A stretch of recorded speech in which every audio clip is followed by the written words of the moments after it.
a senhora acha quando Jesus diz: amai os vossos inimigos e rezai por aqueles que vos odeiam?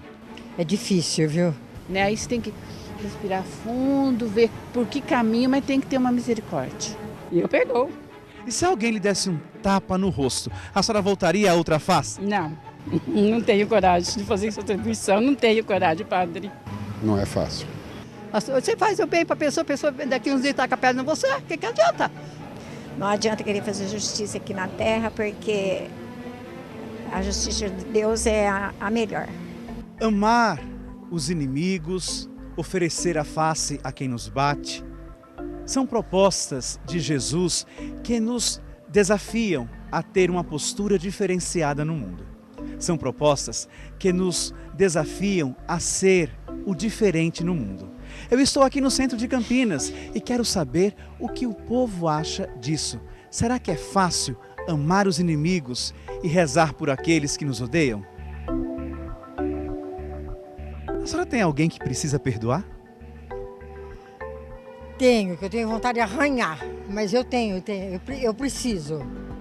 Preciso sim. E o que é que falta? Eu não pensar no assunto. Que às vezes é coisa do passado e que marcou muito a minha vida, que eu deixei passar e quando eu começo a ficar chateada, eu falo, não, deixa nas mãos de Deus, que Ele que sabe. Eu não resolvo nada. E aí eu esqueço, vou fazendo outras coisas, ajuda um para cá, ajuda outro para lá. É assim que eu vivo. É uma situação difícil, é difícil você perdoar alguém que faz um mal para você, entendeu? Mas quando você redigue atrás e vê que você foi criado, eu sou do tempo do TLC, eu sou do tempo das comunidades, aí acaba sendo fácil. Então a senhora exerce o perdão? Já perdoei muita coisa, gente que ficou devendo para mim muito, perdoei. Eu perdoei meu marido também. E ainda atrás e mostrando Jesus. Tá. E para o meu marido eu ensinei ele a orar, porque ele estava na cama, ruim, e... Ai, é ruim contar assim, porque eu não gosto. Mas eu vou falar para você, para o senhor, eu ensinei, até a cuidadora dele esses dias falou para mim, nossa, dona Elza, a senhora ensinou o seu Oswaldo a rezar, que ele não rezar. E ele rezou até na última hora. Dona Vilma, nós sabemos que Jesus, ele nos pede alguns sacrifícios e nos aponta caminhos. Um deles é amar os nossos inimigos e fazer o bem a quem nos odeia. A senhora tem essa prática? Tenho. Sempre tive. Só que de um ano pra cá eu tô meio enrolada aí com um problema com uma pessoa aí, sabe? Minha nora me afastou do meu filho, dos meus netos. E a gente tivemos um desentendimento e eu tô muito abatida com isso, sabe? Emagreci, tô doente, entrei em depressão, sabe? E a Rede Século XXI ajuda a senhora a superar essas dificuldades? Ajuda muito. E o que a senhora diria para aquelas pessoas que também passam pela mesma situação que a senhora passa com a família, dessa desarmonia? Qual o recado que a senhora daria? Rezar, entregar tudo nas mãos de Deus. De repente uma pessoa te persegue, por exemplo, no trabalho. E você de repente tem que ser uma pessoa do bem com ela. Você não tem que de repente dar o troco, né? Como normalmente fala no mundo. Não perdoou mesmo. Quem fez pra mim, vira a cara. Dona Lorencilda, a gente sabe que as coisas que acontecem na nossa vida é algo que nos fere. E por vezes é difícil olhar para aquelas pessoas que nos feriram e retomar uma amizade.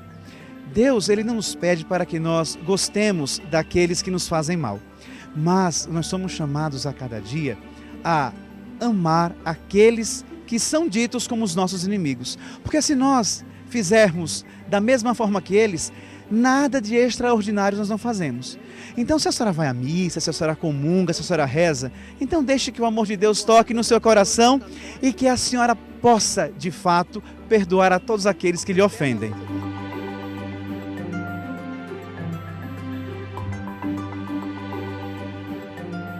A gente acaba realmente aprendendo que o mais importante realmente é o perdão, que você não vai para lugar nenhum, né? Se você não perdoar, se você não abrir mão, entendeu? O mundo fica mais leve, né? Eu acho que começa por aí mesmo.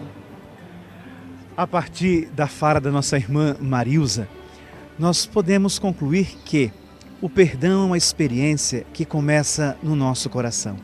A partir desse experimento, desse mergulho em nós mesmos e sabendo dos nossos limites, nós vamos também conhecer os limites do outro. E assim nós poderemos criar um mundo mais justo, mais fraterno, mais solidário, sabendo que o perdão é difícil, mas não é impossível.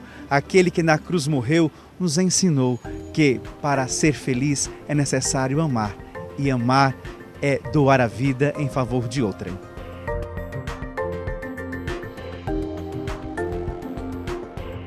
Deus o proteja.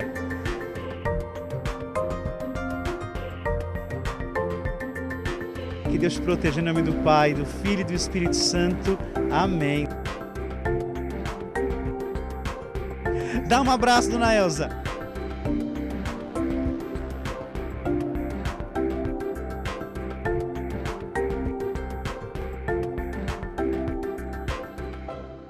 Tendo ouvido os depoimentos e as entrevistas que ouvimos, a gente conclui que a proposta de Jesus é séria, não só isso é séria, é difícil, vai contra toda a tendência do nosso coração inclinado para o mal.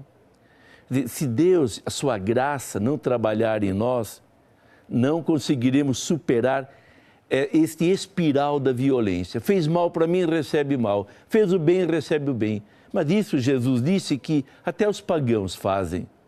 Mas perdoar os inimigos, superar e não oferecer a outra face, não criar toda uma consequência do mal, porque me fizeram mal, eu faço mal, aí o outro vai fazer mal. Cortar este círculo de violência, isso é muito difícil, só mesmo com um coração como o de Cristo, capaz de perdoar. Portanto, o nosso trabalho vai ser começar a renovar o próprio coração. Então, você está vendo que Jesus não veio trazer alguns ensinamentos assim isolados, vou fazer isso, depois eu faço aquilo. Não, ele veio trazer um projeto de vida, que inclui, portanto, um projeto de comportamento. É toda uma visão de vida que Jesus veio trazer. E se o cristianismo não for isso, vale para quê? Para que adiantaria? Então a proposta de Jesus é ousada e ele nunca disse que era fácil segui-lo, né? Mas, ao mesmo tempo, ele vem nos mostrar, você quer a vida, quer dar sentido aos seus passos, esse é o caminho. E se for difícil a gente observar isso, se for difícil perdoar, se a tendência nossa é responder o mal com o mal, apelemos para a graça de Deus. Jesus deixou claro, sem mim nada podeis fazer. Então, em nossa pobreza, podemos nos colocar diante de Jesus e falar, Senhor, Tu me apresentas essa proposta, mas o meu coração é muito pequenino, muito amargo, muito pobre, muito mesquinho, e eu não consigo mudá-lo. Então, mude Tu. Transforme esse meu coração. Tem até santos que fizeram uma proposta ao Senhor.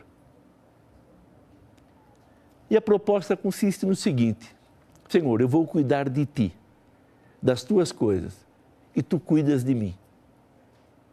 E é ótimo isso. Significa, eu coloco Jesus, vou procurar amá-lo, servi-lo, e deixa que Ele vai transformando aos poucos o nosso coração. Aliás, a própria oração tem também esta finalidade. Quando nós rezamos, começamos a entrar na dinâmica de Jesus, naquilo que eu falava, na sua mentalidade. Eu vou rezando, porque rezar, como já lembrava Santa Teresa de Calcutá, é escutar Deus, é colocar-se numa atitude de escuta. E na medida que eu me coloco, que eu me esvazio, Deus vai me ensinando, vai me educando, me transformando. Sim, posso cair, sou humano, e por causa da nossa fraqueza, Jesus deixou o sacramento da penitência, ou conforme o caso, o arrependimento individual, no início, por exemplo, da missa. Mas O que não podemos fazer é deixar de ter essa meta. Eu quero imitar Jesus Cristo, eu quero segui-lo. A partir dessa predisposição, não é que vai ser fácil perdoar os inimigos, mas vai se tornar possível. Porque os meus valores vão ser outros. Se o meu eu sobressai, eu não sou capaz de perdoar quem me ofendeu, quem diminuiu o meu eu, quem me expôs à ironia e à gozação pública, quem me feriu, quem me empobreceu. Mas se no centro de toda a minha vida, do meu pensamento, estiver o Evangelho, que é um Evangelho do amor, que é o Evangelho do perdão, todo o resto vai encontrando o seu devido lugar. Para que o Senhor Jesus transforme o seu coração num coração semelhante ao dele, manso e humilde. Para isso, meu irmão, minha irmã, receba a bênção de Deus Todo-Poderoso, o Pai, o Filho e o Espírito Santo. Amém.